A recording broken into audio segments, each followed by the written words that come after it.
nilalatag ni Coach Dante. Question. Kumusta naman din yung experience to play ngayon Akari for the first time? Bilang kalaban naman sila. Happy ako na nakatapat ko sila. Madaming alam ko na ang dami nilang adjustment kasi syempre brother-in-law ko na nga yung coach nila doon. Super happy ako. Wala akong galit sa kanila kasi lahat naman sila tinuturing ko na naging pamilya ko sila, friends, ganyan. So, super happy ako. Hindi man namin nakuha yung result. Happy ako na nakatapat ko sila na yan, friendly game. Walang sama ng loob, walang galit, walang ano. Lahat yun. Kung ano man yung performance ko ngayon is ano yun, parang para sa Chocomucho.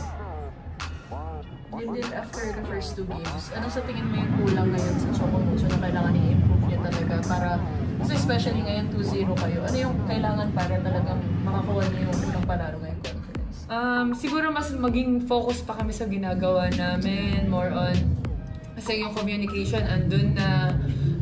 Siguro may mga times lang din na may hinahanap kami na player na dapat hindi, ganun. Pero kailangan namin bawat isa mag-step up. Kasi ito, reinforce nga usapang import na to. So hindi lang dapat talaga, usapang import pero hindi dapat kami umasa sa import. Kasi nandito kami, team kami, and volleyball team, kailangan may teamwork, kailangan ano. So siguro mas more on mag-focus pa kami sa mga tinuturo, sa sistema ni Coach Dante, kung paano namin ma-apply. Kasi itong reinforce na to maiksi, pero halos lahat ng teams is nag-i-improve. So hindi kami pwedeng mag-relax dito. So every day is importanteng araw para mag-training, para lahat ng mga pagkakamali, lahat ng mga errors namin or lahat ng kulang kailangan kinabukasan ma-training namin, bumangon ulit, hindi pwedeng iiyak or umiyak ka na lang, iyak mo lang, pero pagdating kinabukasan kailangan makabangon at makabalik ka. Part ako ng Chocomucho Flying Titans kasi sobra silang mag-warm. So parang warm welcome talaga yung ginawa nila sa akin. And walang pagsisisi sa pagkuha nila sa akin, walang pagsisisi na pinili ko sila kasi lahat ng mga teammates na nandyan is very positive. Yung kung ano man yung nangyari today is at saka ng past games namin, sobrang positive sila. Kaya parang for me, hindi man namin nakuha ngayon, siguro may tinuturo lang sa amin na hindi all the time nasa top ka. Kailangan talaga na paghihirapan mo kung anong meron ka. I mean, syempre, lagi na silang nasa Final Four. Pero hindi naman doon natatapos yung pagsubok eh. Everyday is parang, everyday, laging may pagsubok yan na kailangan namin lagpasan.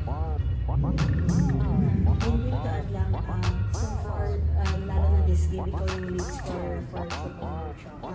For you, paano mo ina-assess yung sarili mo? Gaano ka kontento so far sa first 2 games mo?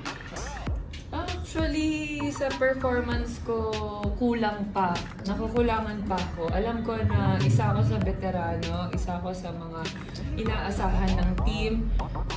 Pero siguro mas kailangan ko lang din na magtiwala sa sistema, sa programa, and yun nga, uulitin ko lang ulit na masyado pang maaga para ma-down. Kasi every game, yun nga bilog ang bola, lahat may pag-asa, lahat sa pagsubok na yan. Hindi naman ibibigay ni Lord yung pagsubok na to na hindi namin kayang lagpasan So, yung pagsubok na to,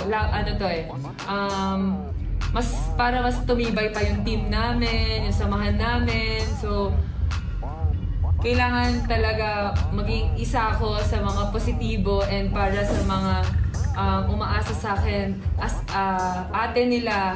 So hindi ako pwedeng mag-doubt, hindi ako pwedeng maging negative na ano. So kailangan madaming pagsubok pero kailangan namin lagpasan.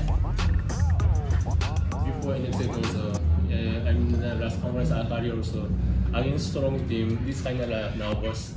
And then like too much exciting to beat strong team, but actually like they need to control emotion first.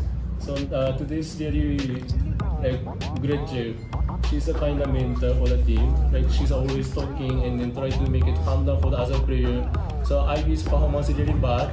Actually, like my expectation is Ivy more need to get in point. But this possibly I was change the position Ivy and Greta because Greta is really going there. And then of course the Ogi is really finally she's just showing she's performance fully in the conference. And like what Coach said, Ollie, you played 38 points tonight against Chocomucho. So how are you feeling about this win and your performance against them? I'm definitely very excited. I'm very proud of how I performed. I know there's also things that I didn't do very well, and it's something I'm going to work on moving forward. But I just came ready to fight. I knew that there's no way I'm leaving without fighting. So as well as the rest of the team, we all had the same idea in mind. So even after we lost the first 2 sets, it turned from a physical game to also a mental game as well. Just knowing that you need to, stay strong mentally because now it's going to be a long game. So I think we executed that pretty well.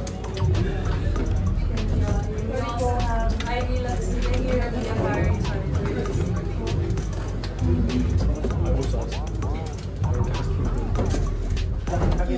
Ayun, Ivy, congrats on this win. Anong masasabi niyo 5 sets na so you guys pulled off this victory against Chocomucho? Ayun, parang syempre mahirap. Pero talagang pinayod talaga namin yung game, lalo na yung mga kasama ko kasi tinulungan din nila ako dahil medyo off yung laro ko ngayon. And ayun, humarap naman kami sa Choco na tinraining talaga namin kung ano yung dapat na ipaghandaan. Wanted to do everything that we could to win. So I just remind the team, we had a few setbacks actually coming into this game today, just because practices over the last few days had a little bit struggles trying to, figure out practice scheduling stuff. So pretty much we were a little bit set back because of that. So I think we use that also to our advantage because we use that to just come together and just remember, what the end goal is and, fight. So just reminding the team of that and reminding the team to stay focused and patient because it's going to be a long game, and it was. Ollie, just to add, your 38-point performance is now 5th overall in the league in terms of single game scoring record. So just a brief thought from you on, that record-breaking performance, let's say. I would say it's nice. Instead of 5th in the league, I probably could do better. So I'll keep working to get better. And for Ivy, di nyo naman first time din to play opposite to Hina on the other end sa Chocomucho. So parang paano mo lang hinahandle din yung not only yung of course pressure of delivering sa game but also yung crowd factor din na parang they're really involved din tuwing nagkakaharap na kayo sa Akari and Chocomucho. Sa akin naman po kasi mas gusto ko din po na may crowd. Kasi parang syempre parang mas masarap po maglaro. Kaya ayun, focus pa din sa laro kung ano yung mga pinapagawa ng coach and kung ano yung kailangan gawin sa loob ng court. Yun naman talaga yung focus. So, dagdag lang talaga yung mga tao na mas masaya kapag naglalaro. And sabi mo nga na medyo off-game ka ngayon, so ano sa tingin mo yung naging personal, kumbaga struggle mo on the court today? Kaya medyo natagalan before you got your rhythm, kumbaga. Actually, syempre, nag-aaral din naman yung kalaban. And so, alam nila kung paano na ako humalak. Yung mga veterano na sila ate. And ayun, sinabi ko lang naman sa sarili ko kung hindi ako maka-atake sa defense or sa pasa. Kasi yung pasa talaga yung pinakosan ko. Kasi yun talaga yung kailangan namin kanina. Coach.